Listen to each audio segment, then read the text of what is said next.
Hey there, and welcome to the Brahmaputra Tapes, a scrappy weekend project with a big purpose.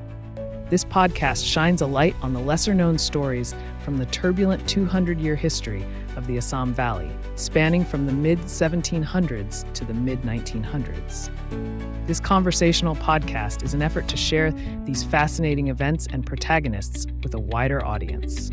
So settle in and enjoy this episode.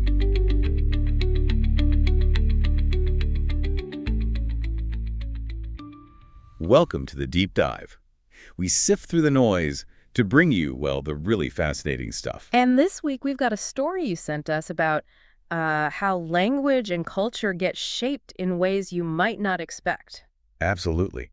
We're looking at the Assamese language, its literature, and how, perhaps surprisingly, American Baptist missionaries played this huge role. Yeah, it's quite a story. They arrived mainly to, spread their faith, but they ended up becoming these key figures in saving the language, preserving history, and even helping modern literature get started. It really is fascinating, especially considering the backdrop, right? I feel right. The British were in charge, and they actually tried to push Assamese aside.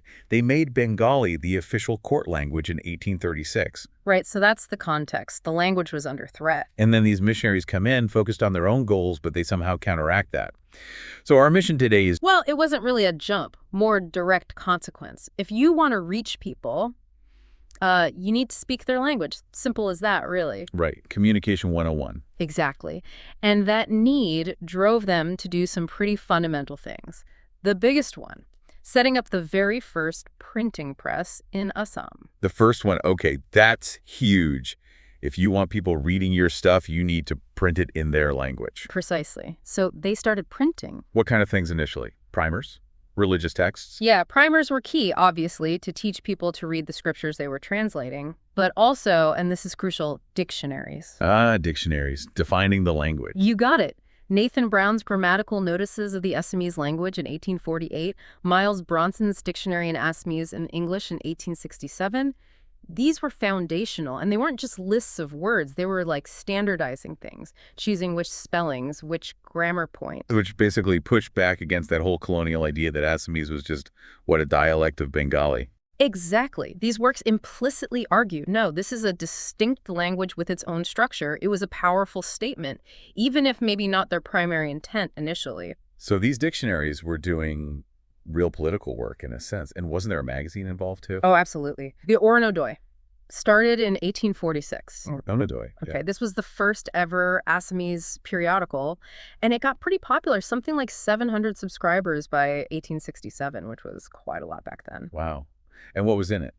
Just religious articles? Not at all. That's what's so interesting. Yes, there was religious content, but also articles on science, history, even translations of things like Aesop's fables. Really? So it was keeping the language alive in, everyday discourse, not just for church. Precisely. It showed Assamese could be used for everything, news, knowledge, stories. It kept the language dynamic and growing, filling a space that colonial policy had tried to vacate. A real cultural hub then. Yeah. Amazing. But you mentioned history earlier. They got involved in preserving historical stuff too, beyond just the language itself. Yes, and this part is just, it's critical. They started paying attention to the Burunjis. The Burunjis? Yeah, the traditional historical chronicles kept by the Aham rulers. Amazing records, but incredibly fragile. Fragile how? Physically? Physically, yeah. Think floods, fires, mold, just neglect over time. These things were genuinely at risk of being lost forever. So wait, these American missionaries, outsiders basically, decided to save Assam's historical records. That's pretty much what happened. They actively started collecting manuscripts, sometimes publishing bits and pieces or even whole texts in the Oronodoy. Wow. Nathan Brown printing Kashinath Fukon's Aksam Burangi in 1844. That was huge. It was cultural archiving. So they were countering the colonial narrative that maybe, Assam didn't have much of its own history. Exactly. They were showing, no, look at this rich past. Reports from the missionaries themselves talk about saving these precious gifts from the Aham times. Incredible. Accidental historians almost. In a way, yes. Guardians of history. Okay, so they're preserving the language, standardizing it, and saving historical texts.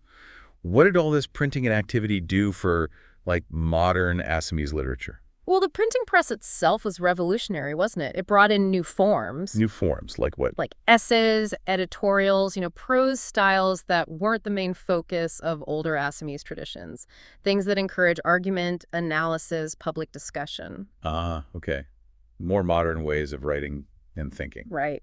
And Oronodoy was central again, serializing translated stories, printing science articles. It just blew open the possibilities for what Assamese literature could be. So it wasn't just saving the old, it was like planting seeds for the new. Exactly. And don't forget the practical stuff, too. Education materials. Textbooks. Eliza Brown wrote maths and geography books like Kitabot Manzori, and Nathan Brown's translation of the New Testament in 1848 was obviously massive for literacy, too. So they were building literacy from multiple angles. Right. Providing the texts, both religious and secular, in print. And presumably they weren't doing this totally alone. Were they working with local Assamese scholars? Oh, absolutely crucial. They collaborated closely with Assamese intellectuals, people like Gunapiram Barua. Gunapiram Barua, okay. He wrote important essays for Oronodoy, often about social reforms. This kind of partnership, this mixing of ideas, was vital. It laid the groundwork for that whole 19th century Assamese cultural renaissance. They needed the local expertise on language, history, culture. It wasn't just a top-down thing. Right, a genuine exchange. It sounds like this whole missionary project, whatever its main goal, really lit a fire under Assamese culture and intellect. It really did.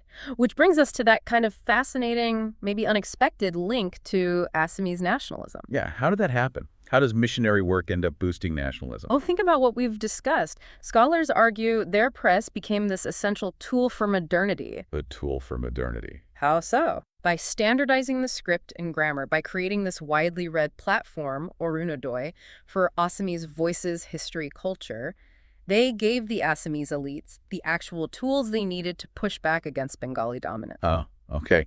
They provided the infrastructure, the standardized language people could rally around? Precisely. And it worked, didn't it? Assamese was eventually reinstated as the official court language in 1873. So the printing press became a tool of cultural resistance, almost without meaning to. In large part, yes. Yeah. The groundwork they laid, the standardized language, the press itself, the habit of reading and writing Assamese for modern topics, it was all crucial for later literary giants. People like Lakshmanath Bezbaroa, who really shaped modern Assamese identity through his writing, built on that foundation. It really is this incredible convergence. You've got this group preserving language and history almost like librarians or archivists. Right. But at the same time, they're acting as catalysts, sparking new literary forms, enabling education, fostering debate. And ultimately empowering a distinct cultural identity. It's that dual role. Preserver and catalyst. Exactly. And what's so striking is how much of it seems, well, unintended. Their stated goal was evangelism. But because they committed to doing it in the vernacular, in Assamese, it had all these other massive, long-lasting effects. They gave Assamese intellectuals the platform and the tools to resist being sidelined. They really did. Now, it's important to remember their main aim was religious conversion. That complicates the picture, of course. An external force with its own agenda ends up strengthening a local identity. History is messy, isn't it? It certainly is, full of these complex dynamics and unexpected outcomes. Right. Positive impacts can arise from complicated situations. Okay, so wrapping this up for our listeners. The big takeaway from this deep dive, looking at these historical sources, is just how surprisingly significant the American Baptist missionaries were for Assamese language, history, and literature. Yeah, their impact went way beyond their original religious mission. It's a legacy still felt today. Which leads us to that final thought for you to chew on. Consider how actions taken with one specific goal in mind can sometimes create these huge, unforeseen ripples through culture and society. Right. What other examples are out there where good intentions or maybe just practical necessities led to completely unexpected but maybe ultimately positive cultural shifts? Something to think about. How do today's actions, even seemingly small ones, echo through time in ways we might not predict? Makes you wonder, doesn't it?